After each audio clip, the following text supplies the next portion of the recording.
세상 살리는 빛의 여정.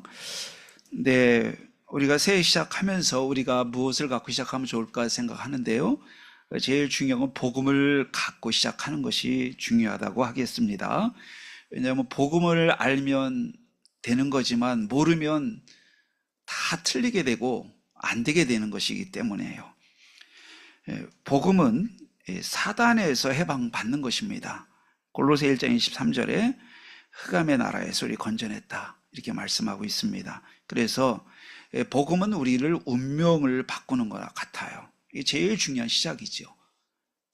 그래서 제가 무당집에 가서 복음을 전하게 됐을 때 그 사람에게 그 구원의 길 그림을 그려줬습니다. 잘 지켜보고 나더니 이게 나중에 사람이 묶여있는 그림 있잖아요. 꽁꽁꽁 묶여있는 그림을 그리니까 다 듣고 나더니 저보고 하는 소리가 자기가 꼭 이와 같다고, 그러면서 여기서 자기 풀어줄 수 있느냐고 그렇게 물었어요. 그래서 풀어줄 수 있다.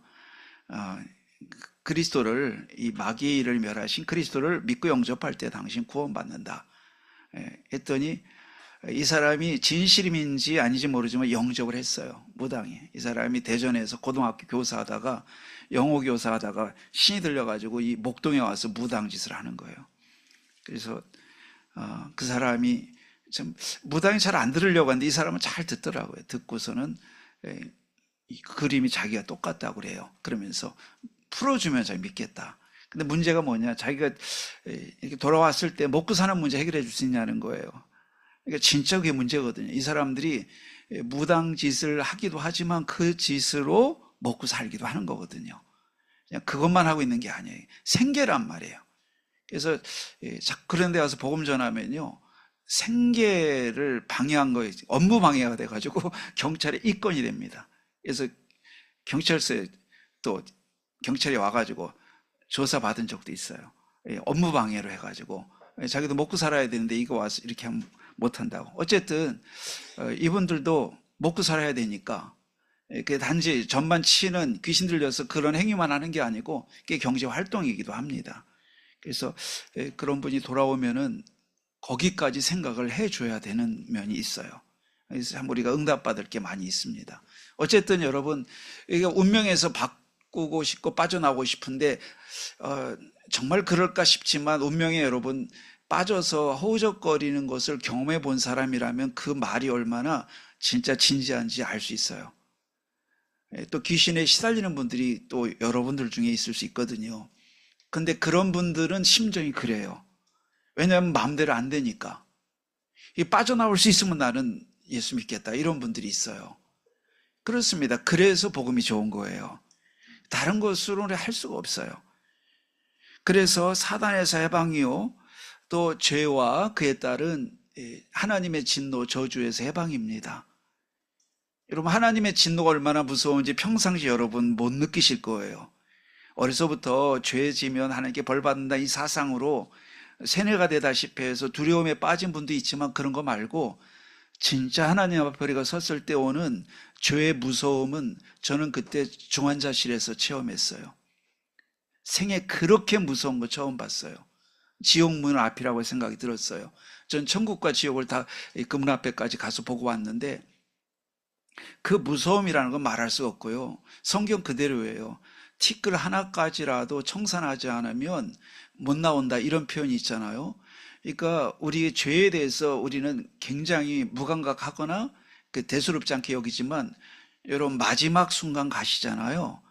천국 가는 마지막 순간에 갔을 때는 저는 그렇더라고요. 그 하나까지 남은 죄까지도 하나님께서 다 세고 계신 게 느껴져가지고 공포와 전율이 얼마나 심했는지 몰라요. 그리고 난 지금 죽어서는 안 된다는 생각이 왔어요. 천국에 갈 때는 빨리 죽어서 가고 싶다는 생각이 들었는데 지옥 문 앞에 섰을 때 제 마음은 지금 절대 난 죽을 수 없습니다. 왜냐하면 이걸 처리하고 가야 됩니다. 이런 생각이 들었어요. 자, 그러니까 죄라고 하는 것은 여러분이 마음속에 성도님들이 죄는 뭐 이런 거겠지 하지만 성경대로 믿어야 되는데 얼마나 무서운 것인지를 거의 모르고 있어요. 아마 마지막 순간에 가시는 때는 우리가 아주 확실하게 알 거라고 저는 감히 말씀드릴 수 있을 것 같습니다. 그래서 하나님이 죄를 미워하듯이 우리도 미워하기를 원하시고요. 하나님이 싫어하듯이 죄를 싫어하기를 하나님 원하시는. 그래서 하나님 항상 하는 말씀이 내가 거룩하니 너희도 거룩하라. 내가 너희를 부르면 거룩하게 함이요라고 계속 서신서, 구약 성경, 신약 성경에 말씀하고 있거든요. 그러니까 이제 그리스도께서 참 은혜는 뭐냐면 그렇게 무서운 죄에서 우리를 해방했다는 사실이에요. 그래서 우리가 그리스도의 비밀과 은혜가 아니면 우리가 도저히 죄에 따른 하나님의 진노와 저주에서 빠져나올 수가 없어요. 그건 마치 운명에서 빠져나오는 것만큼이나 가치가 있고 중요한 거예요. 그래서 우리는요, 죄를 지라는 말이 아니고 어떤 죄를 졌어도 이 죄를 내가 자복하고 회개하고 그리스도 십자가의 피의 비밀, 보혈의 능력을 의지할 때 우린 거기서 완전히 영원히 해방된다라고 하는 사실입니다. 그래서 그리스도의 은혜가 그렇게 좋은 거예요. 그리스도는 우리를 보호하는 우산과 같은 거예요. 핵우산이라는 말을 쓰지만 그건 불완전하잖아요. 그러나 그리스도의 우산은 완벽해서 우리를 죄에 따른 저주에서 완전히 해방하는 것입니다. 그래서 계속 우리는 그리스도를 붙잡아야 돼요. 여러분, 죄가 있고 우리 안에 죄의 책감이 들고 죄의 문제가 심각하게 느껴지게 되면요, 못 빠져나와요. 언제가 말씀드렸지만 어떤 자매가 복음을 전했더니 너무 잘 받아가지고 교회까지 왔어요. 그래서 복음을 전했더니 영접을 하고 와가지고는 영접하고 하나님 자녀 돼가지고 이 사람이 너무 좋아했어요. 그런데 문제는 그 다음이에요. 한 30분 있으니까 이 자매가 다시 집에 갔다 돌아온 거예요. 저한테 와가지고 목사님, 나 진짜 죄사함 받았냐고. 왜 그러냐 그랬더니 죄사함 받은 것 같지 않다는 거예요. 그래서 그 성경 그렇게 약속한다. 당신이 진짜 예수 그리스도를 믿느냐? 진짜 믿는다. 영접하지 않았느냐? 약속이다. 이거는 우리가 어떻게 행위를 많이 해가지고 없애는 게 아니고 약속을 받아들임으로써 행위 관계없이 끝이 나는 거다. 그랬더니 알아듣는 것 같았어요. 알았다고 한데 또 1시간 있어요. 또 왔어요. 그래도 내가 죄가 남은 것 같다는 거예요. 그래서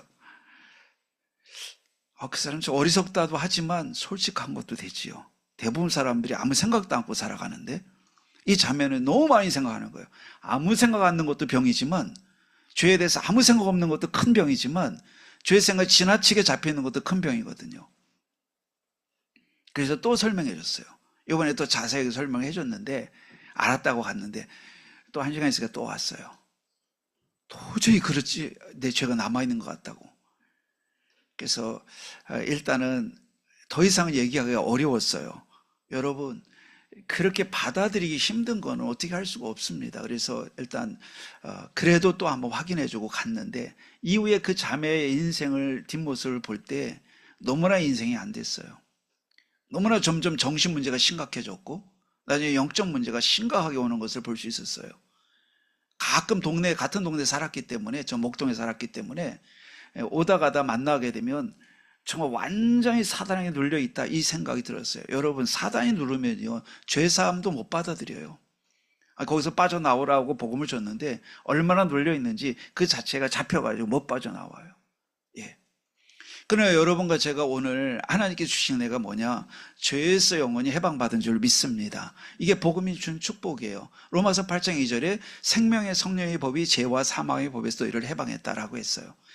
자, 그래서 그 죄에 따른 저주에서 우리가 해방이 됐고요. 그 다음에 마귀의 운명에서 우리가 빠져나왔고요. 요한복음 14장 6절에 따르면 우리는 하나님 만나는 길이 되신 그리스도를 통해서 우리는 지옥에서 해방된 것입니다. 그래서 예수님은 하나님 만나는 길 되십니다. 자, 그래서 복음을 모르면 우리는 모든 것이 이상해져요. 믿음 생활도 막 제대로 안 되는 거고요.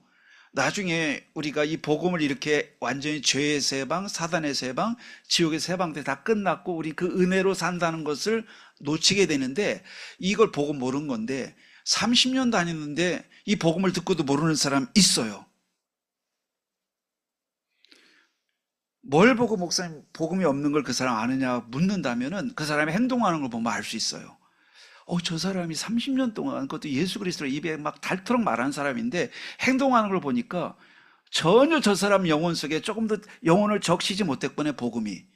여러분, 물이 들어가서 옷을 적시듯이 복음이 들어가 영혼을 적셔야 되는데 한 개도 적신 느낌이 안 들고 아주 뽀송뽀송한 느낌이 드는 거예요.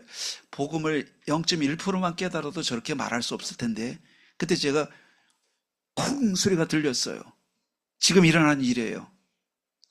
저 사람은 저주의 영이 있나 보다 생각이 들었어요. 왜냐하면 그렇게 복음을 얘기하고 그렇게 했던 사람인데요. 행동하는 걸 보니까 와, 복음의 비읍자 첫 번 비읍자의 왼쪽 획을 긋기만 해도 저렇게 말은 안 할 텐데 어쩌면 저렇게 복음 모를 수 있는가. 그래서 아무나 깨닫는 게 아니고 예수님이 오죽했으면 바리새인에게 독사에 부드럽게 자식들아, 더 세게 뭐라 그랬죠? 허집사님? 독사에? 맞아요. 저는 거룩한 말만 할 거예요. 예, 어쨌든 그게 누구한테 한 거냐면 불신자들에게 했으면 이해가 되는데 바로 여러분 아는 서기관, 바리새인, 성경 박사들에게 했던 얘기예요. 여러분 성경책 끼고 다니고 저처럼 거룩한 가운 입고요. 전 가운 안 입지요. 가운 입고요. 목소리 거룩하게 좀 하고 기름칠하고 머리 좀 바르고요. 자리 좀 높이 올라가고 무슨 총회장 하면 거룩해 보이죠. 여러분 그렇게 생각할지 안 할지 모르지만 목소리까지 좀 부드럽게 하면 거룩해 보이는데 그 설교도 거룩하게 할 수 있어요. 아주 부드럽게 막 듣기 좋게. 거룩이 아닙니다. 거룩할 수도 있지만 엄청 아닐 수도 있습니다. 여기는 저를 포함해서예요. 계속 하나님의 은혜 속에 있지 않으면 사람은 거룩하지 않습니다. 네. 그래서 같은 목사끼리 보게 될 때, 저 가짜가 왜 저렇게 목소리를 내고 있나 그런 생각이 들 때가 있어요. 너무 목소리를 막 꾸미고 그럴듯하게 목사 섬에 아우라가 쓰는 것처럼 생각하는데 그런 거 하나도 없습니다. 여러분 지금 느끼는 그대로 보는 그대로에 하나님의 은혜가 덮어줘야 목사도 목사가 되는 거고 장로도 장로 되는 거지. 30년을 믿고도 이 하나님의 은혜가 떠나버린 사람은요 소망이 없습니다. 자, 여러분 어쨌든 오늘 우리가 복음이라는 것이 얼마나 대단하냐라고 했더니 죄, 사단, 지옥에서 해방된 거고 이 사실을 우리가 알고 드리고 살아가는 것이죠. 자, 그래서 이 사실을 우리가 알고 모든 걸 생각하는 거고 여기서부터 출발돼요. 근데 복음이라는 것은 결국 성삼위 하나님이 복음을 알고 믿을 때 우리 안에 임하시고 역사하시는 것이에요. 성삼위 하나님은 성부 하나님, 세계를 창조하시고 섭리하시는 하나님, 우리를 사랑하시는. 두 번째, 성자 예수님은 십자가에 피 흘려 죽으신 예수님. 이게 성삼위 하나님의 두 번째예요. 그리고 세 번째 하나님은 성령 하나님이세요. 우리에게 복음을 깨닫게 하고 감동시키고 우리에게 능력을 부어주시는 하나님. 그래서 성삼위라고 해요. 성삼위 하면 여러분 막연한 추상적인 단어가 돼요. 그래서 우리가 구체적으로 성부 하나님 나를 사랑하시고 섭리하시고 창조하시고 붙들어 주시고 이끌어 가시고 나를 끝까지 지키시는 분이구나. 그리고 성자 예수님은 나를 위해서 십자가에 피 흘려 죽으심으로 내가 당할 저주를 다 가져가신 예수님으로 함께 하시는구나. 그리고 성령 하나님이 나에게 깨닫게 하고 감동을 주시고 나를 보호하시고 인도해 가시는구나. 자, 이 성삼위 하나님이 우리와 함께 하시는 것이 복음의 축복입니다. 자, 이게 우리가 받은 축복이에요. 그래서 세상 끝날까지 항상 함께 있으리라 했고 세례를 주실 때도 성부와 성자와 성령의 이름으로 세례 주는 이유도 그거예요. 이렇게 완전한 하나님이 우리를 세례해 주시는 거예요. 보호하시겠다는 뜻이에요. 그리고 우리가 복음을 안다는 것은 죄의 저주 사단에서 해방될 뿐만 아니고 성삼위 하나님이 함께하는 것뿐만이 아니고 이제는 내 안에 그리스도가 살아가시는 것이 복음을 아는 거예요. 그러니까 갈라디아 2장 20절에 그리스도와 함께 십자가에 못 박혔나니 그러니 이제는 내가 사는 것이 아니요. 같이 할까요? 내가 사는 것이 아니요. 그리스도가 내 안에 사는 것이라. 이거는요 우리 성도님들에게 모두의 공통사항이에요. 믿음이 좋은 바울에게만 해당되는 것이 아니고요, 구원받은 성도에게 이미 다 약속돼 가지고 우리가 누리기만 하면 되는 약속이지, 수준 높은 목사님이나 바울 같은 분이나 저걸 갖고 있구나가 아니고 오늘 처음 믿은 분에게도 똑같이 약속되고 선물된 내용인 줄 믿습니다. 그게 우리는 잘 깨달아야 돼요. 멀리 볼 게 아니고 내 안에 모든 축복이 다 있고 저 사도 바울이 갖고 있던 모든 축복이 다 내 안에도 약속돼 있고 내가 누리는 것만 남았지 나에게 똑같이 주어져 있는 거예요. 자, 여러분이 사람이고 저도 사람이기 때문에 눈, 코, 귀, 입 달려 있고 IQ 기본이 있고요. 걸어 다니는 동물이라고 할까요? 존재예요. 우리 사람 걸어 다니, 개는 네 발로 다니지만 사람이기 때문에 공통 조건이 똑같아요. 저 사람은 대통령이니까 대단하고 나는 뭐 시골 농부니까 뭐 조금 부족하고, 그거는 안 맞는 말이에요. 사람이라는 조건은 똑같아요. 구원받은 성도라는 점이 똑같아요. 성령이 함께 하시고 그리스도가 우리 안에 살아가시는 것입니다. 자, 그래서 그리스도가 내 안에 살아가시는 거기 때문에 우리는 그리스도를 바라보는 게 우리 할 일 다예요. 그리스도가 내 안에 사신다고 하는 건 그리스도를 내가 바라봐야 돼요. 그래서 히브리 11장 1절 2절이 가보면 믿음의 주에 온전케 하시는 누구를? 예수를 바라보자고 했어요. 그 예수가 어디 계시기에요? 내 안에 계시죠. 따라하실까요? 내 안에 계시다.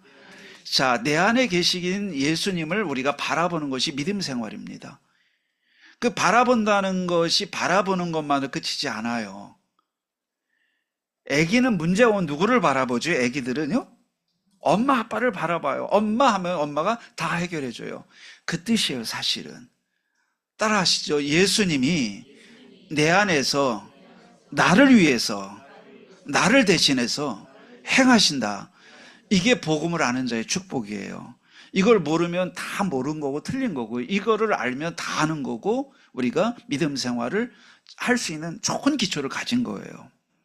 그러니까 더 나가서 모든 삶 속에 하나님이 함께하는 이것이 복음입니다. 이게 굿뉴스예요.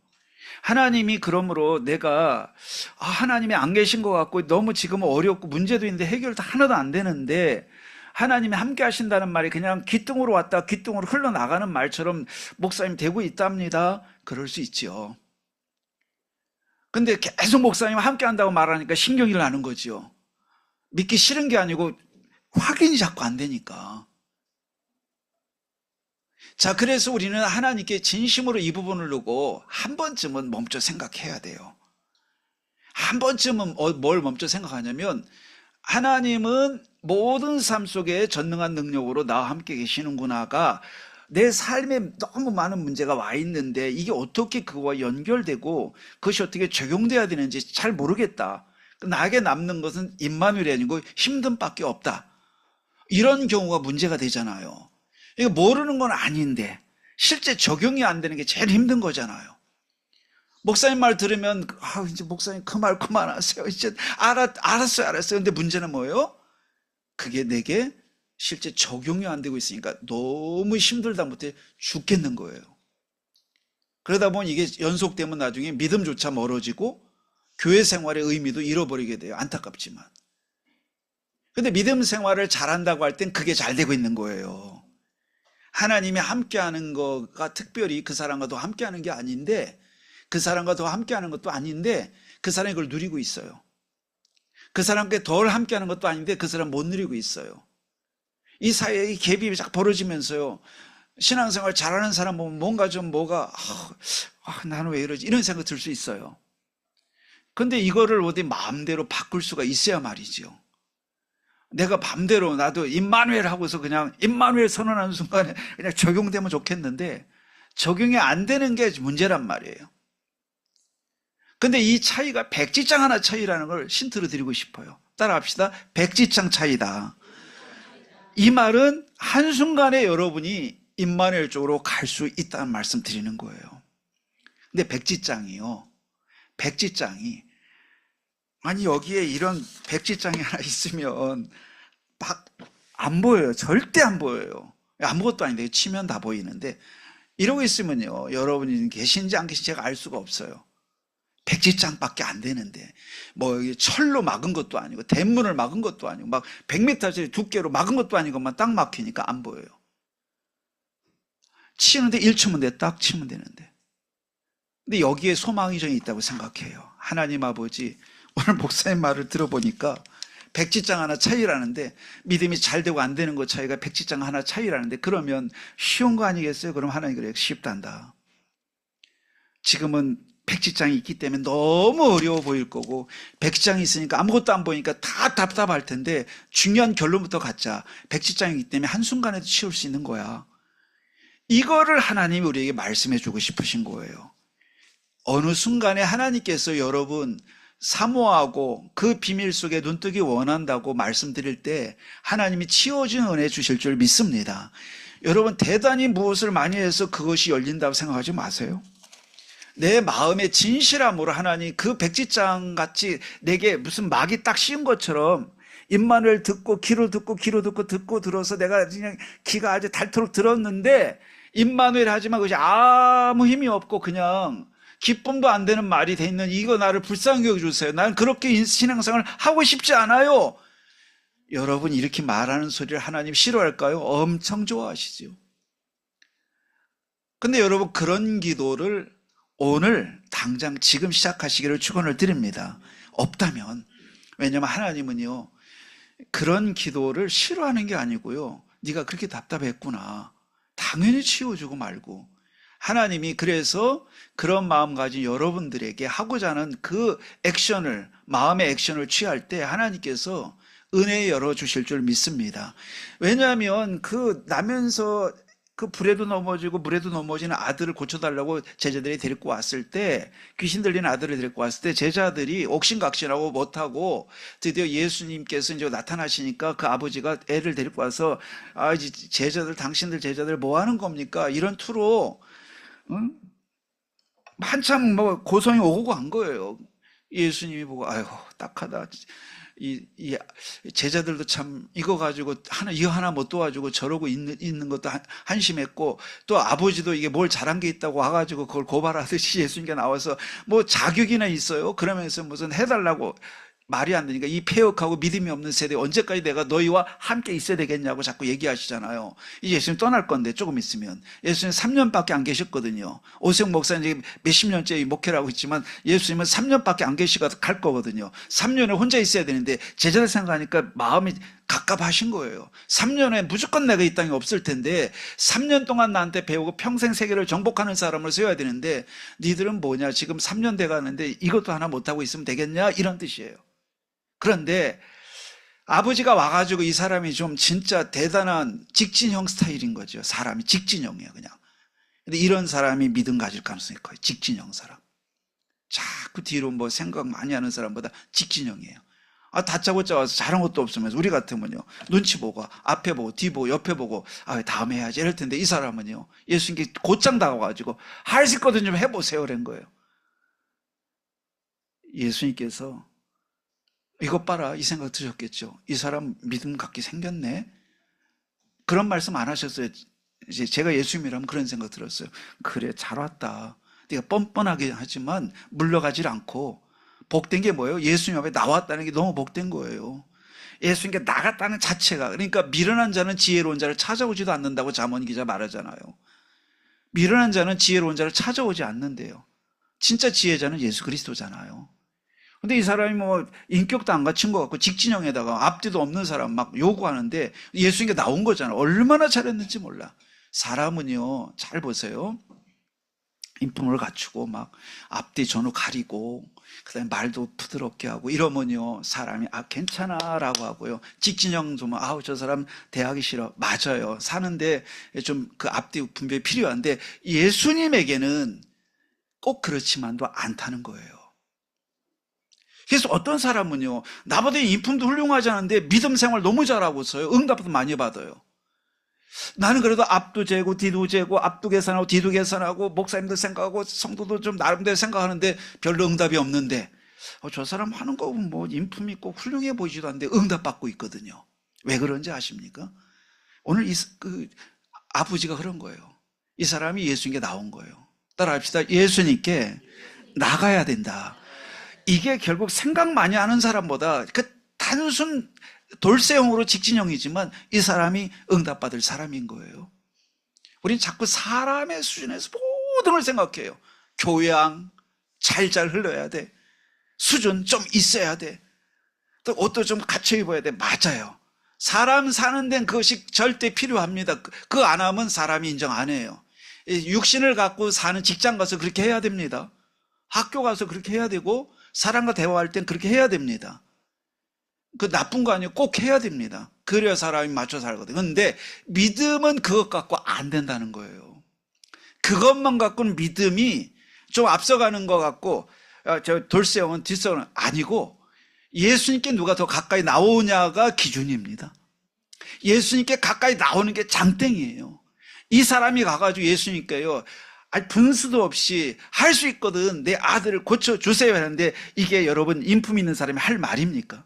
아유, 미안해요. 예수님 너무 미안해요. 내가 사실 너무 무리하게 굴었어요. 이래야 되는데, 그래서 내가 집에 갈게요. 집에 가야 되는데 안 간 거예요. 믿음 생활, 이게 장땡이에요. 집에 가지 마시기를 바랍니다. 할렐루야. 아니, 집에 가지 말라는 말을 지금 알아들으셔야지. 이게 그러니까 포기하지 말라 이 뜻이에요. 예. 하다가 뭐 내 인품이, 내 수준이 막 이런 말 하지 말고, 그 좋은 거 아니에요. 그거 다 세상엔 좀 필요해요, 그게. 그런데 예수님께 나갈 땐 그렇게 해서는 안 돼요. 앞뒤도 따지지 말고 돌쇠가 돼야 돼요. 믿으면 돌쇠가 돼야 돼요. 그랬더니 예수님께 한번 꾸중했어요. 할 수 있거든요. 무슨 말이냐. 가로 열고 그래도 잘했어. 예수님 뒷말이야. 그런 말씀 안 하셨지만, 할 수 있거든요. 무슨 말이냐. 얘기가 되잖아요. 지금 소통이 되지. 이 소통이 돼야만 말을 하지. 자녀도 소통이 돼야 뭐가 해결이 되는 거지. 말도 않고 있다가 집 나가버리면 부모 가슴이 이게 뭐가 되잖아요. 신앙생활은요, 예수님과 소통하는 것인 줄 믿습니다. 주 예수 앞에 조용히 나가 네 모든 짐 내려놓고, 네 모든 짐은요, 시시콜콜하게 이런 뜻이에요. 시집 가는 거, 장가 가는 거 다 아내도 다 알고 계시다. 그것도 맞는 말. 그러나 시집 가고 장가 가고 장사하고 아들 딸 문제 다 갖고 시시콜콜 말씀드린다. 그것도 잘하는 일. 절대 기준이 있냐? 없어요. 여러분, 중요한 건 뭐예요? 소통을 진심으로 하고 있다면 말을 많이 안 해도 소통이 되고 있는 거고요. 또 말을 많이 함으로써 소통할 수 있냐? 그렇습니다. 어떤 것이 더 낫다고 말할 수 없어요. 진짜는 하나님과 내가 소통되고 있느냐가 중요한 거거든요. 예수님께서 이 아버지에게 할 수 있거니 무슨 말이냐라고 하면서 믿는 자의 능치 못하면 없느니라 했더니, 이 사람이요, 왜 나를 꾸짖는 거예요? 큰 소리 하지 마세요 하고 집에 간 게 아니고요, 더 바짝 다가간 거예요. 내 믿음 없는 걸 도와주세요라고 한 거예요. 자, 이게 얼마나 중요한 겁니까? 이 사람, 이 아버지가요, 설교자들이 99면 99가 다 이 사람이 별로다 이렇게 생각하는 것 같이 보이지만, 실은 성경이 이 사람을 아주 2000년 동안 박아놓고 계속 이 설교하게 하잖아요. 잘한 거예요. 네. 이 사람이 딱 받아가지고 할 수 있거든요. 무슨 말입니까? 그랬더니 할 수 있거든요. 내가 믿음 없는 걸 날 도와주세요 그런 거예요. 이 사람이 3년 동안 따라다닌 제자보다요 더 확실한 기적을 체험했어요. 예, 바짝바짝 다가간 거예요. 예, 우는 게 없어요. 집에 가는 게 없어요. 포기가 없어요. 그냥 나가는 거예요. 계속해서. 여러분, 앞으로 계속 가시기를 바랍니다. 예, 우리 복음을 가졌다는 것은요, 여러분 복음을 가졌다는 것은 계속 직진이에요. 하나님께 직진. 뭐 다른 직진 아니고 하나님께 직진하는 거예요. 포기하지 말고. 그래서 백지장 하나지만 하나님 걷어주세요. 나도 보고 싶습니다. 예, 이 기도는 좋은 기도예요. 하나님, 내가 오늘 임마누엘이 또 예수님의 모든 문제 해결한 이 사실이 내게 적용될 만큼 믿음이 내 것 되게 도와주세요. 자, 이래야 우리가 살지요. 자, 복음을 안다는 것은요, 임마누엘이 되는 거예요. 결국 하나님 주시는 최고의 답은요, 임마누엘이, 하나님 우리와 함께 하는 건데, 우리가 무슨 생각을 하기 쉽냐면, 우리 금요일 날도, 어제 토요일 청년 예배 때도 말씀을 제가 드렸어요. 우리는 자꾸 우리 고쳐야 된다 생각하는데, 1년 이제 시작되면서 새로 시작한다고 하는데, 1년 지나보면 도루미 타불이에요. 그냥 그 자리에 그대로 와 있어요. 안 바뀌어. 그런데 실은 하나님께서 우리가 진짜 바꾸는 길은요, 바로 답은요, 하나님이 우리와 함께하는 것이 기준이에요.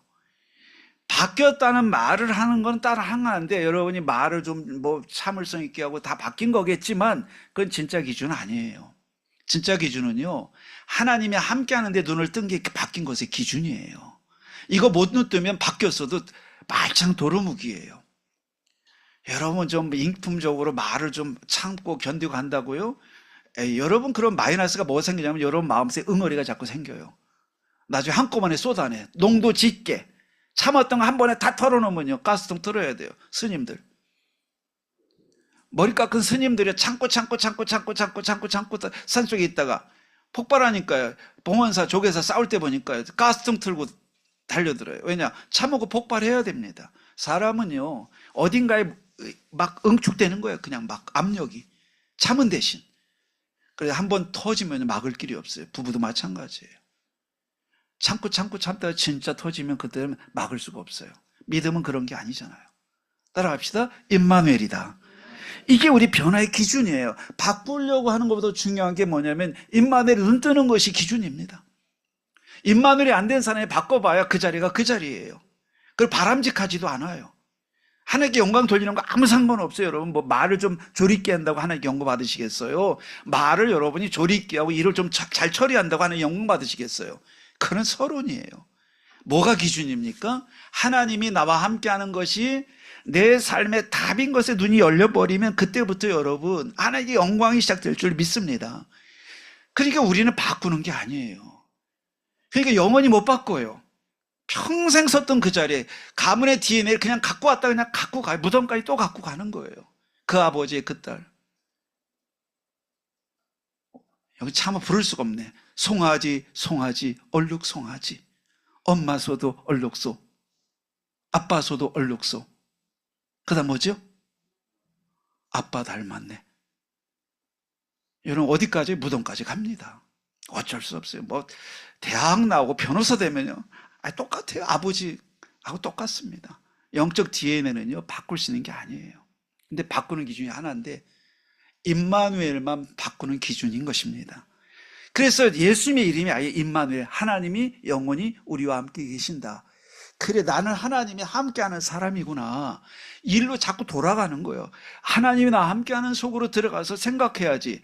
여러분 교회 생활 훈련도 좀 받고요. 여러분 현장도 좀 가보고요. 여러분이 뭐 훈련을 10년 받아 20년 받았다는데 말짱 가보면 나중에 문제 사건 와보면요. 또 어디로 들어가냐? 그 아버지 DNA로 들어가 있어요. 걱정하고 근심하고 다투고 갈등하고 그러고 있어요. 그 아버지 진짜 아버지가 누구예요? 진짜 아버지가 마귀예요. 너희 마귀로 했어요. 그래서 우리 아버지는 마귀이기 때문에요. 여러분 지금 미안하지만 아빠 닮았는데 이 노래를 다시 부르면 송아지 얼룩송아지 아빠 소도 얼룩소 좀 미안해요. 마귀 닮았네요. 좀 미안하지만요. 그래서 임마누엘만 마귀 닮았네를 떨쳐버리고 끝내는 길인 줄 믿습니다. 다른 길 없어요. 예수님께서 오죽했으면 내가 너희와 함께한다가 내 이름이야. 구원은 하나님이 너희와 함께하는 거야. 이 얘기를 하겠어요. 근데 이 비밀을 대수롭지 않게 여기면 안 돼요. 대수로운 게 아니고 엄청나게 중요한 거예요. 이게 우리의 신앙의 기준이에요. 변화의 기준은 이거 하나예요. 임마누엘이 안 된 사람이 변화됐다. 그 다음에 좀 열심히 좀 봉사 좀 했다. 어느 날 보면 그렇잖아요. 30년 동안 이 복음운동 따라왔다는 사람 하는 행태를 보니까요. 엄마 소도 얼룩소 마귀 닮았네를 전 지금 확인하고 있어요. 와, 예수님 말씀이 점점 믿어져요. 옛날에 믿어지면 지금 더 믿어지는 거 있죠. 여러분 복음이 안 되면요 다 틀린 거고요.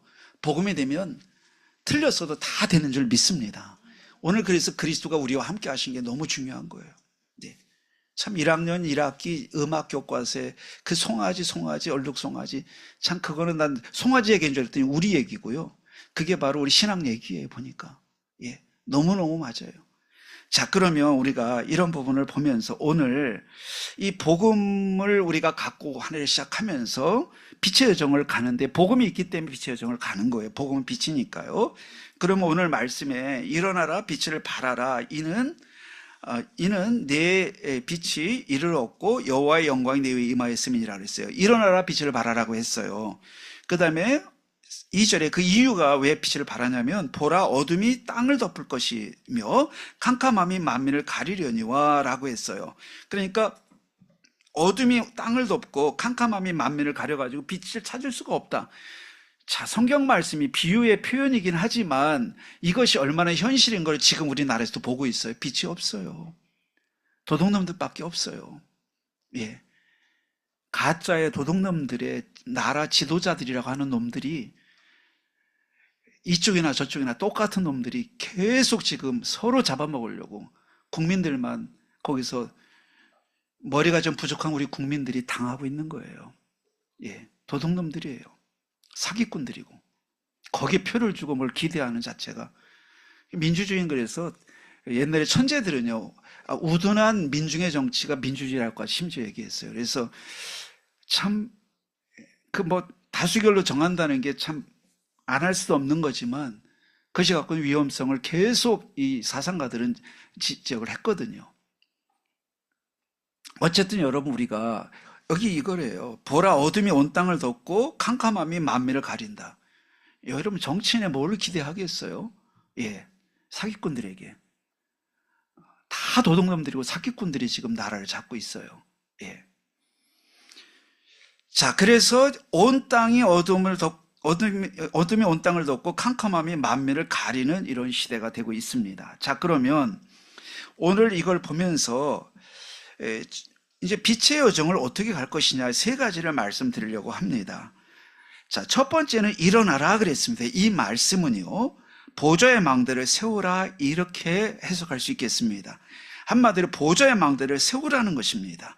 망대라는 말은요, 타워도 되고 뭐 바르티잔이라고도 하지만 타워, 바르티잔, 뭐 한마디로 여러분 망대 아시죠? 망대는 이렇게 돼 있어요. 높은 곳에 이렇게 세우는 거예요. 그래서 감시하는 게 1차 목적이고요. 또 적군이 오는지 무슨 일이 있는지 그걸 높은 데 올라가서 보잖아요. 이 교도소 가면 금방 알 수 있어요. 교도소 가면 다 망대가 있어요. 가지고 망대에서요, 철조망을 다 높은 담을 만들고요, 또 죄수들이 도망가는지를 감시하기 위해서 망대를 세우거든요. 심지어 뭐 원도막도 망대예요, 망대. 참외 도둑 생길까봐 거기 지키는 거잖아요. 그러니까 지키기도 하고, 옛날에는 성을 쌓아가지고 망대를 삐쭉 튀어나게 만들어가지고 적군이 오면 글로 활도 쏘고 창도 쏘면서 적을 물리치기도 하고, 그러니까 망대가 서야만 성이 안전하게 보호를 받는 거예요. 근데 지금 우리가 보좌의 망대, 보좌라는 말은요, 하나님 나라라고 생각하면 되는데, 보좌는 하나님의 보좌를 뜻하는 거예요.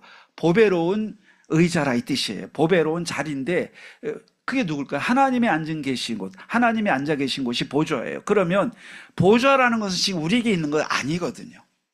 그럼 우리가 공간적으로 표현하자면 하나님 나라에 있는 거거든요. 근데 이게 어디에? 이게 내려와가지고 어디에? 이제 내 안에 와가지고 하나님의 이 자리가 내 안에 쓰면 좋겠다. 보좌의 망대가 쓰면 좋겠다. 이 뜻이니까 굉장히 축복된 말인데, 이걸 풀어놓지 않으면 그럴듯하긴 한데 막연한 말일 수 있어요. 한마디로 하나님이 내 자리에, 내 마음속에 자리 잡고 앉아 계신 게 보좌예요. 주의 보좌로 나아갈 때 어찌하니 기쁠까 하는데, 보좌가 어디 있어요? 우리 성도님들 속에 계신 거예요. 옛날에는 성막을 만들어 놓고 성전을 만들어 놓고 보좌를 했지만 지금 그런 개념 다 사라졌어요. 성도님들, 각자 구원받은 성도님들 속에 하나님의 보좌가 있습니다. 그러면 어디 가는 게, 여러분 계신 곳이, 주 예수 모신 곳이 그 어디나? 하늘나라. 또 구원받은 성도가 모인 교회가 하나님 보좌예요. 공간적인 개념이 아니고 이거는 영적 개념이에요. 구원받은 성도님 속에 보좌가 계시고, 구원받은 성도가 모여서 기도하는 그곳에 보좌가 형성되어 있는 거예요. 그러면 너무 쉽다. 그런데 보좌의 망대를 세우는데 하나님이 함께 하시는 그 감시 망대를 세우라는 거예요. 근데 거기다가 휴전선을 가면 이제 그 보초 쓰잖아요. 밤에 360일 24시 계속 보초 서요. 저도 가가지고 최전선에 가서, 여기 뭐 우리 박현준 우리 집사도 다녀왔지만요, 거기서 이틀 동안 있어 봤어요. 대학생 때. 우리 80년대엔 그 훈련이 있었어요. 무조건 가야 돼요. 최전방에 총 주고 밤새 북한 쪽 바라보고 이거 하고 있어야 돼요. 얼마나 무섭든지. 겁을 잔뜩 먹었는데, 여기는 그러면서 저희 현역, 우리 대학생들에게 현역 병장이 와가지고 우리 보고 하면서 둘씩 짝을 져주면서 이제 자기하고 나하고 짝인 거예요. 현역하고 나하고. 근데 본인이 자러 가요. 혼자 세워놔요. 북한군의 비밀이에요, 이건요. 우리끼리 하는 얘기예요. 둘이 있어야 되는데 자러 가. 자러 가기 전에 마지막 하는 얘기, 무서운 얘기 잔뜩 해주고 가는 거예요. 여기 간첩이 바로 건너편 동네 휴전선 저쪽에서 간첩 훈련소가 있어가지고 꼭 일로 넘어온다는 거예요. 그래서 목 빼간다고. 깨어 있으라고. 이야. 그런데 그러면서 뭐를 주냐면 야시경이 있어요. 야시경 쫙 보면요, 밤인데 환하게 보이는 거예요. 이거 보라는 거예요. 그래서 딱 봤더니 세상에 처음 봤어요. 깜깜한 밤인데 환하게 보이는 거예요, 같이. 겁이 안 나는 거예요. 다 보이니까. 총이 있지, 보이니까. 근데 딱 가더니 가져와 하더니 저를 주고 가야 되는데 무서운 얘기 잔뜩 해놓고 그거는 자기가 갖고 가요. 내 눈으로 봐야 돼. 근데 도와주는 경우는 서치라이트가 있어요. 서치라이트 있어가지고 쫙 이게 부채꼴로요, 빛을 높이 해가지고 쫙 비추니까요, 이제 환하게 비춘단 말이에요.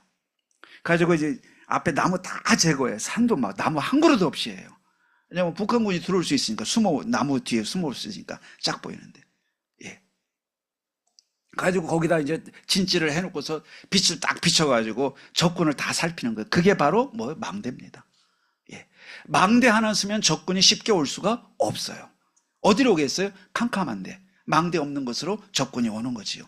이렇게 생각해보면 망대를 세운다는 것은, 내 인생에 사단이 들어오는 통로가 막히고 또 심지어 오는 막기를 이길 수 있는 곳이 망대고 다 통하는 거예요.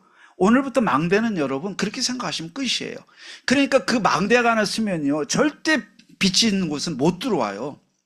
내가 대학교 2학년 학생으로 휴전선에 가서 총 들고 서 있는 거를 상대방이 알아도 못 와요.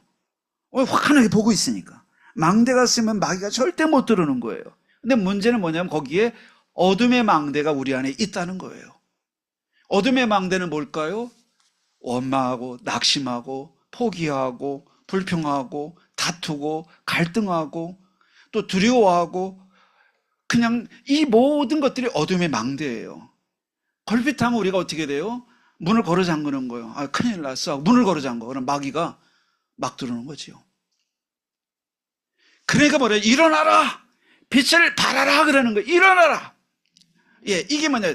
이제 뭐라고 했냐? 보좌의 망대를 세우라, 그것이면 일어나라, 이제 너희가. 근데 이 배경을 말씀드리자면은 지금 이 이사야 60장 1절 2절은요, 이스라엘이 바벨론에 완전히 초토화돼 가지고 성이 다 불타고 성전이 다 망해버리고 짓밟히고 그 다음에 끌려가고 마지막 왕 시드기야 왕은 눈알이 그냥 뽑혀가지고 이제 바벨론의 포로로 끌려가고, 그러니 백성들 마음이 소망이 1도 없는 거예요. 근데 이들이 똑똑한 사람은 전부 바벨론으로 끌려간 거예요. 그리고 무지랭이 같이 그냥 이것도 아니고 저것도 아닌 사람만 그 땅에 남겨놓고 바벨론 사람들하고 혼합해서 결혼시키고, 막 사람들이 정신이 문제가 올 만큼이요, 예루살렘 멸망은 심각한 문제가 된 거예요. 그래서 이스라엘 사람들을 뭐라고 비유했냐면, 에스겔서에는 에스겔 골짜기 말은 뼈라고 표현한 거예요. 해골이라고 했어요. 얼마나 소망이 없으면 이스라엘 백성을 해골로 비유했겠어요. 근데 그렇게 해골된 사람들에게 한 말이 일어나라는 거예요. 여러분이 해골보다 못하세요? 100배 나으세요? 100배 나으신 거지요. 일어나라는 말은 일어나야 돼요. 왜냐? 뼈들이 일어났다니까요. 그래서 이들이 살이 덮이면서 용사로 바뀌어가지고요, 회복되기 시작했어요. 그러니까 오늘 이 메시지가요, 지금 이스라엘 백성들이 완전히 패망하고 황폐화돼서 소망이 완전히 끊어졌을 때 한 말씀이 뭐냐면 일어나라예요. 오늘 보좌의 망대를 우리에게 세우라는 것은요, 지금 시작하라는 뜻이고요. 자, 그러면 지금 여러분과 제가 보좌의 망대가 쓰지 않고 만약에 어둠의 망대가 있다는 건 어떤 뜻이냐면요, 여러분이 이제 염려하고 막 걱정하고 하잖아요. 눈 뜨고 오늘도 큰일 났어 하면 벌써 어둠이 찾아온 거예요. 우리 남편은 도저히 소망이 없어. 이제 어둠이 찾아온 거예요.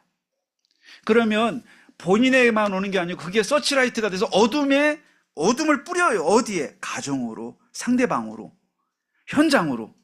어떻게 이기겠어요? 여러분, 마귀가 뿔을 달고 와가지고 우리 인생에 돈을 갉아먹고 행복을 갉아먹는 게 아니고요, 내 입에서 갉아먹고 내 생각에서 갉아먹고 이 흑암의 망대가 우리에게 오잖아요.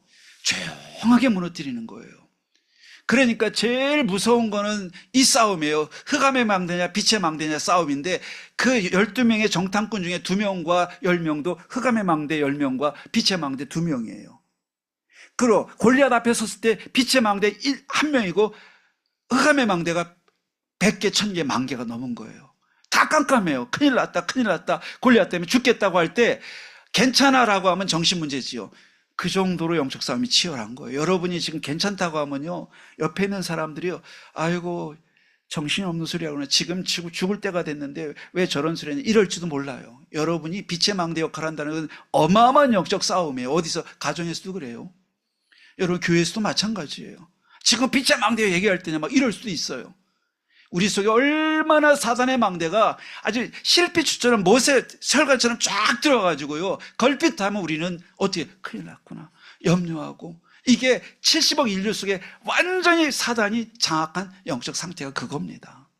여러분, 오늘 거기서 하나님이 우리를 구원한 줄 믿습니다. 오늘 그런데 참으로 하나님께서 하시는 말씀이, 다 깜깜하지만 너희는 일어나야 돼. 너는 일어나라. 할렐루야. 김집사 너는 일어나야 돼. 박집사 너는 일어나야 돼. 이 뜻인 줄 믿습니다. 오늘 이렇게 너만은, 가로 열고 너만은 일어나라, 이 뜻이에요.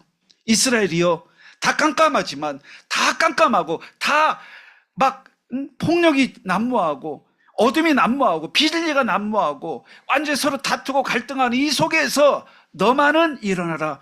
가로 열고 친 다음에, 성경을 다시 쓴다면 전 가로 열고 너만은이라고 쓰고 싶어요. 이게 택한 너희들만의 뜻이에요. 근데 이스라엘 백성도 거기 같이 어울려가지고 어떻게 하고 있어요? 뼈처럼요 굴러다니고 있던 거예요. 이스라엘도 언약의 백성이고 하나님 자녀고 복음이 있는데도 불구하고 마치 바벨론의 흑암의 망대처럼, 아시리아의 흑암의 사람처럼, 우상 숭배하는 사람처럼 같이 뭐예요? 굴러 먹고 다니고 있던 거예요. 내가 굴러 다니고 먹고 다니는 사람 되면 안 돼요. 난 굴러다니는 사람이 아니고 일어나야 될 사람인 줄 믿습니다. 우리 가정에서 일어나야 되고, 현장에서 일어나셔야 되고, 학교에서 일어나고, 내가 스스로 일어나야 될 줄 믿습니다. 그래서 일어나라고 했어요. 예수님이 말씀하실 때 바로 이들의 형편이 우리보다 나은 거 있고, 아니에요, 해골처럼 된 사람들에게 한 말이에요.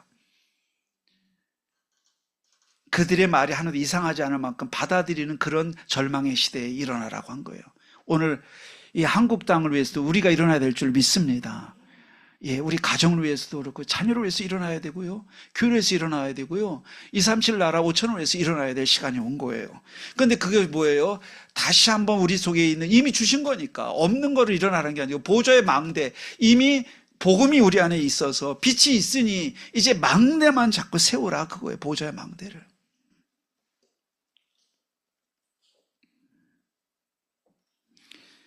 여러분, 그럼 언제 이거를 세워야 되냐? 지금 시작하는 거예요. 너희만큼 지금 일어나라, 그거예요. 지금. 왜냐하면 지금이 가장 어려울 때입니까? 그럼 가장 좋은 때예요. 난 지금 가장 인생에서 어려운 시간이야. 그렇죠? 여러분, 그렇다면 지금이 가장 일어나야 될 시간이기도 해요. 우리 집은 지금이 제일 힘든 때이고 지금 손에 일이 안 잡혀. 그렇다면 그 시간이 일어날 시간이에요. 왜냐하면 이스라엘이 그랬어요. 그 상태에서 일어나라는 거고, 그 문제에서 문제를 갖고 일어나라는 거고요, 그 장소 피하지 말고 일어나라는 거고요, 그 상황을 바꾸라는 게 아니에요. 여러분, 우리는 바꾸려니까 너무 힘들고 안 된다고 생각하니까 절망하고 있어요. 바꾸라고 하면 안 돼요. 자녀를 바꾼다? 아닙니다. 상황을 바꾸라니까요. 그렇게 바꿀 생각하니까 다 절망하고 있는 거예요. 못 일어나요, 바꾸려고. 여러분, 우리는 병원을 가시잖아요. 제가 느끼는 거죠. 병원을, 여러분, 아프게만 하면 병원 가는 분 계시고, 저는 웬만하면 안 가는 사람이에요. 습관이 좋은 습관은 아닌데, 아파도 참다가 지나가서 아직 못 참겠으면 가거든요. 지혜로운 게, 코로나 걸려서도 그랬어요. 코로나 걸렸는데도 상황은 엄청 중했거든요. 제가 얼마나 코로나 중증 오기 직전에 증상이 심했는지 여러분 아실 거예요. 아마 지금 영상이 있을 거예요. 설교할 때 PT가 한없이 설교한 거 있는데, 그때가 반쯤 죽다 살아났어요. 그러니까 코로나 확진되기 직전에 제가요, 저쪽 교회에 있을 때 교육관에서 응? 교육관 있잖아요. 교육관에서 이제 제가 의심스러우니까 코로나인 것 같아가지고 혼자 잤거든요. 근데 밤새 진짜요. 한숨도 안 자고 계속 360도 돌았어요. 너무나 열이 오르고 막 고통스러워서. 그리고 나서는 새벽 예배를 한 거예요. 새벽 예배가 횡설수설 했을 거예요, 아마. 근데 얼굴을 보니까 완전히 병자예요. 그거 확진되고 이제 중환자실로 간 건데, 예. 그러니까 이제 그것도요, 마비가 오더라고요. 우리 여전도에서 우리 성도님들이 막 멀리서 고기 드시라고 막 갈비도 사다 주시고 저 혼자 있으니까 막 계속 사다 주셨어요. 그래서 제가 너무 감사해 그때 음식을 먹고 했는데 가서 음식 제대로 못 먹었어요. 왜냐면 몸이 마비가 오니까 호흡이 안 되니까 마비가 벌써 왔어요. 실려가기 전부터. 그러니까 구름을 뛰어다니는 것 같아요. 그리고 못 움직였어요. 저는 이렇게 청소를 하려고 했어요. 청소하고 앰뷸런스 실려가는데 제가 부탁이 뭔지 아세요? 내가 청소도 못하고 가니까 청소 좀 부탁한다. 아니, 지저분하게 갈 수가 없잖아. 앰뷸런스 실려가도. 그럼 뒷정리 다 하고 갈 텐데 몸이 절대 불가능해요. 그래서 이게 아픈 게 아니라 마비가 오면서 꼼짝 못하게 된다는 걸 알았어요. 근데 병원에 가서 이제 그때도 이제 좀 미리 갔으면 했는데 우리 권사님이 저한테 전화해서 빨리 가야 된다고 막 그래서 사실은 그나마 안 갔으면 저 이세상 사람 아니었을 수도 있어요. 그때 목사님 빨리 가셔야 된다고 막 권사님 그랬어요. 전화해가지고요 막 빨리 가야 된다고 해서 제가 거기 등 떠밀리듯 해서 간데 그때 안 갔으면 아마 방에서 천국 갈 수도 있어요. 지금 상황을 보니까. 근데 병원에 가서 여러분 느끼시는 게 뭐냐면 저처럼 가게 되면요 딱 가서 느끼는 첫 번째 감정이 일찍 올 걸, 그거예요. 좀 일찍 올 걸. 상황이 다 악화돼가지고 가는 거예요. 병원에 일찍 가는 게 좋아요. 네. 일찍 가는 게 참 좋아요. 자, 그 얘기 왜 그러냐? 여러분, 우리는요, 상황을 어떻게 내 선에서 이렇게 수습을 해보려고 하는데, 그거 하지 말고, 지금 곧바로 하나님께 집중해야 될 줄 믿습니다. 돈 좀 벌고 나서 내가 예배한다. 그거 진짜 어리석은 거예요. 어떻게 여러분 하나님이세요? 돈을 벌 거를 예상을 해요?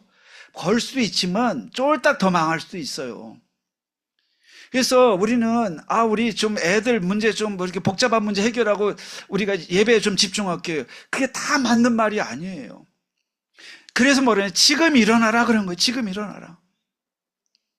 오늘 그래서 일어나는데 어떻게 해야 시간 놓치지 말고 지금 붙잡아야 돼요. 그래서 우리는 지금 대학 입시가 있고 지금 우리가 또 사업 벌이는 게 있고 지금 복잡한 집안에 꼬인 문제 있고 지금 내 정신이 없어서 좀 이게 처리하고 예배 잘 드릴게요 하는데 그게 바로 병원 늦게 가가지고 병 키우는 사람하고 똑같은 거예요, 여러분. 그래서 어떻게 해야 돼요? 아이고 잘 왔구나, 빨리 왔기에 잘 왔구나. 하나님이 우리에게 그렇게 말씀하세요. 그래서 문제를 어느 정도 마무리 짓고 예수 믿는 게 아니고요. 문제가 있든 없든지 그냥 그 자리에서 지금 그 즉각 말씀 듣는 즉시 출발시키기를 바랍니다. 축복의 출발이 그 말씀 듣는 즉각 시작하는 게 제일 지혜로운 성도예요. 예. 나중에 인생 살고 그거는 이제 진짜 믿음이 아니에요. 그건 믿음이 한계도 아닌 거예요. 예. 안 맞아요. 그래서 어떻게 해요? 지금 시작하는데요. 망대를 만드는데 지금 만들어야 되고요. 그럼 어떻게 집중해야 돼요? 어디에 집중해요? 문제에 집중하지 말고 그리스도 집중으로 가야 됩니다. 내 아니고 하나님께 집중해야 돼. 나 아니고. 내 생각 아니고 하나님 말씀에 집중해야 돼. 자꾸 우리 생각에 빠지지 말고요. 내 동기가 아니고 하나님 계획을 붙잡고 가야 돼요. 어떤 거든지 마찬가지예요. 그리고 내 수준, 방법, 능력 아니고 성령의 인도와 성령 충만 속으로 들어가야 돼요. 베드로가 한밤중에 노를 짓다가 한참 방황하고 있는데 예수님이 걸어오니까 유령이다 하다가 난이 두려워 말라 했더니 예수님 맞으면 나를 무리로 걸어오게 해주세요 라고 했어요. 그럼 걸어오라 그랬어요. 베드로가 첨벙첨벙하는데 걸어가 지는 거예요. 무리로. 끝까지 갔으면 참 좋을 뻔했는데요. 베드로가 어디에요? 나중에 내가 뭐 하는 짓이냐 하고서 물을 바라보는 순간 곧바로 빠졌어요. 하나님께 집중하는 것이 승리하는 길이고, 하나님께 집중하는 동안만 물 위를 걸어가고 문제 위를 걸어갈 수 있습니다. 여러분, 우리가 자꾸 염려하는 분은 100% 자기 동기와 자기 생각과 자기 수준과 자기 아들과 자기 딸과 자기 집을 집중하고 있는 거예요. 자기 남편에 집중하고 있어요. 승산이 없어요. 베드로 같이 돼요. 뭐라고 예수님 그랬죠? 왜 의심하느냐? 믿음이 적은 자야 그랬어요. 여러분, 예수님께서 베드로에게 오라고 할 때, 예수님만 바라보고 갈 때 걸어갈 수 있었어요. 오늘도 마찬가지예요. 여러분, 망대를 세운다는 것은요, 지금 시작하라는 거고요, 집중하는 건데 어디 집중하냐? 오직 말씀에 집중하고 그리스도 집중하고 하나님께 집중하라는 것입니다. 이거 아니군 여러분, 늘 빠져야 돼요. 어디 살아요? 문제에 빠져 살고, 남편에 빠져 살고, 돈에 빠져 살아야 되고, 뭐 돈한다 이 뜻이 아니에요. 경제 문제 때문에 걱정해야 되고, 자녀 문제 때문에 걱정해야 되고, 건강 문제 때문에 걱정해야 되고. 여러분, 이게 빠져나올 것 같지요? 죽을 때까지 못 나올 거요. 집중만이 길인 줄 믿습니다. 집중해야 돼요. 여러분, 아플수록 집중해야 되고요, 가정 문제 왔을수록 하나님께 집중해야 돼요. 그래서 이 집중을 해서 삼집중을 하고 우리가 그리스도 삼직을 선포하고 계속하는 성도가 승리할 줄 믿습니다. 베드로가 끝까지 걸어가는 길은 예수님께 눈을 띄지 않았어야 되는 거예요. 오늘 우리가 지금부터 1월 1일은요 집중을 시작하는데 365일을 올 한 해 동안 나는 예수님께 초집중하고 달려왔습니다 하기를 축원을 드립니다. 가다가 뭐 1월 4일은 집중한 것 같은데 1월 5일은 빠졌다가 1월 5일 다시 힘들어서 생각나가지고 다시 집중했다. 1월 6일 다시 빠졌다가. 우리가 그렇게 갈 가능성이 큰데요. 그러나 우리는 지금 마음속에 하나님, 내가 예수님께만 집중하겠으니 이 한 해를 이끌어 주세요. 이 기도 시작해야 될 줄 믿습니다. 두 번째, 빛을 발하라예요. 이건 보좌의 여정을 가라예요. 보좌의 여정을 간다는 건요, 빛을 실제로 비추는 거예요. 이게 여정이에요. 빛을 실제 비추면 어둠이 떠나가니까요. 이게 우리가 올해 할 일이에요. 왜냐하면 캄캄함과 어둠이 온 땅을 덮었어요.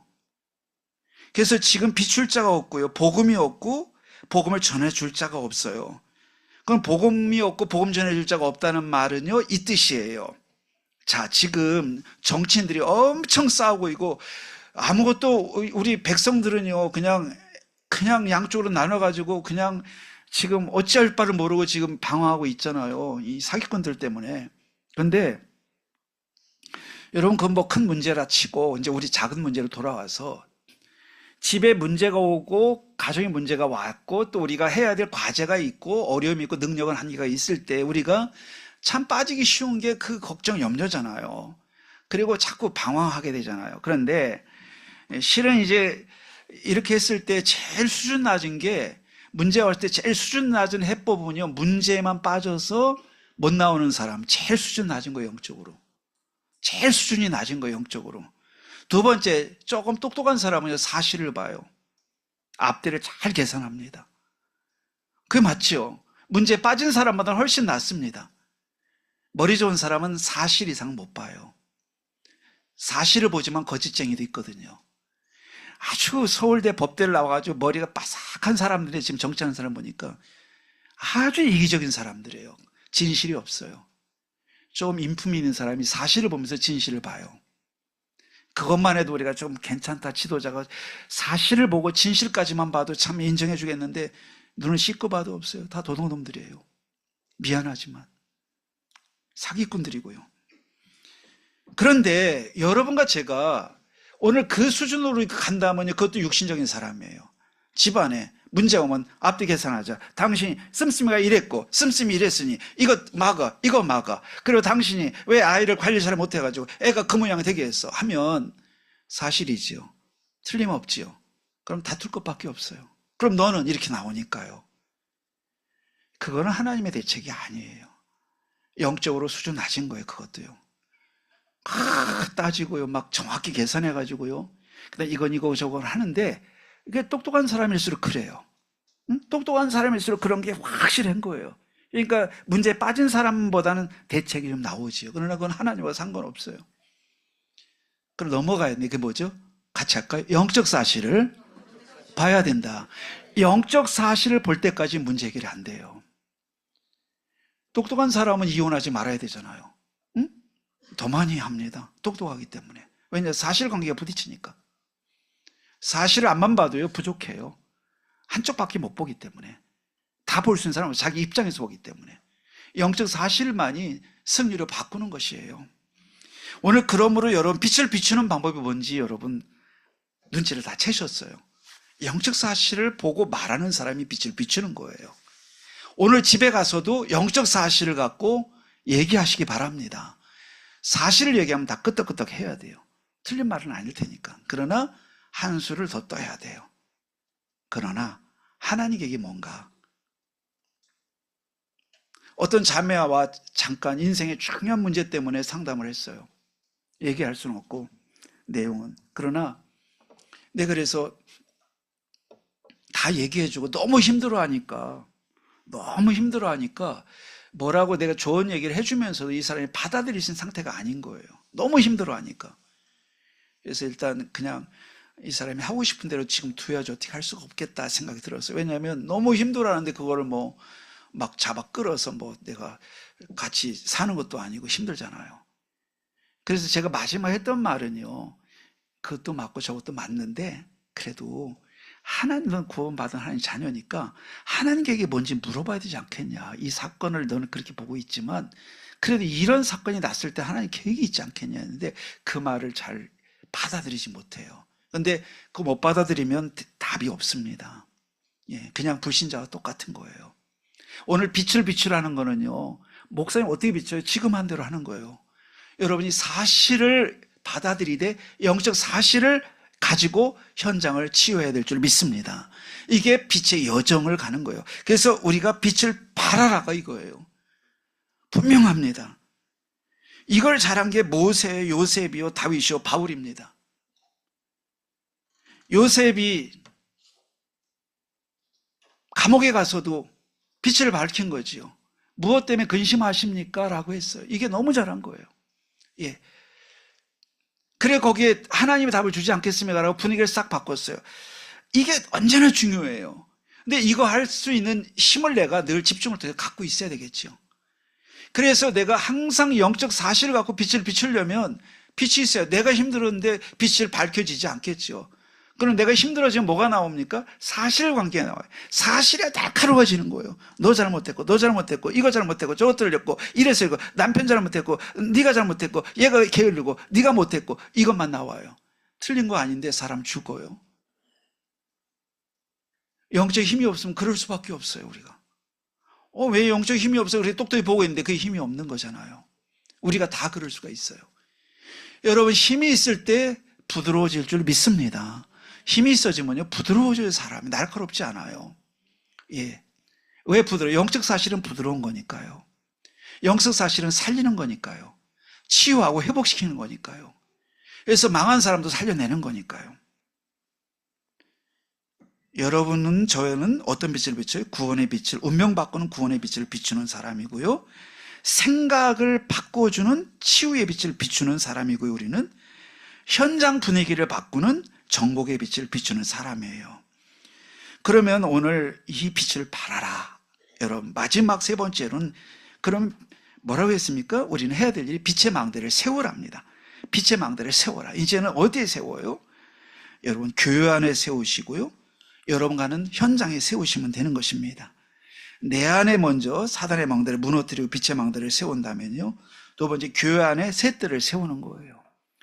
그래서 다민족 누구든지 와서 치유되게 힘을 얻을 수 있도록, 병든 사람이 와서 살아날 만큼 영적 분위기가 세우는 교회가 돼야 되겠고요. 또 후대들이 마음껏 와서 성장하고 세워질 수 있는 아이들의 뜰로 세워져야겠어요. 근데 이 뜰을 세우는 주체가 누구냐? 우리 각자예요. 목사님이 해주겠지 하는데 그게 아니고, 권사님, 장로님이 해주겠지가 아니고 우리 각자가 모두 그 축복을 누려야 될 주인공인 줄 믿습니다. 그리고 여러분 가는 곳이 선교지예요. 그곳을 세워야 돼요. 여러분 하시는 모든 일이 선교 사역이세요. 작은 일 없습니다. 내가 만나는 모든 사람이 전도 대상이고 선교 대상입니다. 내가 겪고 있는 모든 문제가 선교의 발판입니다. 내가 처한 모든 환경이 축복의 통로가 맞습니다. 오늘부터 결론적으로 말씀드린다면요, 날마다 여러분 말씀이 사상이 될 만큼 삼집중 누리셔야 될 줄 믿습니다. 그래서 삼직을 계속 선포하고 777 기도와 강단을 붙잡고 여러분이 읊조리면 돼요. 읊조리세요. 그거를 계속하다 보면 24가 되고요. 그리고 하나님이 여러분에게 지속하는 우리 성도님들에게 응답을 주세요. 영적인 변화가 시작돼서 하나님 나라에 임하고, 또 여러분과 저를 통해서 하나님은요 열매를 맺게 하세요. 밥이 끓다 보면 익는 게 오듯이요, 여러분 끓을 때는 먹을 수가 없지만 뜸이 들면 먹을 수 있듯이요, 내 인생도요 집중 자체만 갖고는 아무것도 아닌 것 같아요. 집중만 하고 있는데 아무것도 없을 수 있어요. 왜냐? 끓는 시간이기 때문에. 집중하는 동안에 뭐가 있기를 바라지 마시고요, 집중하는 자체를 즐기고 누리셔야 됩니다. 삼집중을 계속 변화된 게 별로 없어요. 상관없어요. 반드시 시간표가 옵니다. 그래서 2025년도는요 집중을 계속 하시는데, 언제까지? 끓는 단계에서 기대하지 마시고 좀 기다리세요. 기다리면서 언제까지요? 여러분 삶에 내 삶에 하나님께서 증거를 주시고 역사가 되어지는구나 볼 때까지는 여러분 계속 지속하는 중에 승리하신 한 해가 되기를 주의 이름으로 축원을 드립니다. 하나님께 감사드립니다. 하나님 주신 복음으로 새해에는 세상을 살리는 빛의 여정을 가게 하옵소서. 곳곳마다 세상을 살릴 망대가 서게 하옵소서. 응답의 이정표, 전도의 절대 망대가 서게 하옵소서. 이를 위해서 우리 빛의 경제가 회복되게 하여 주옵소서. 예수 그리스도 이름으로 기도하옵나이다. 아멘.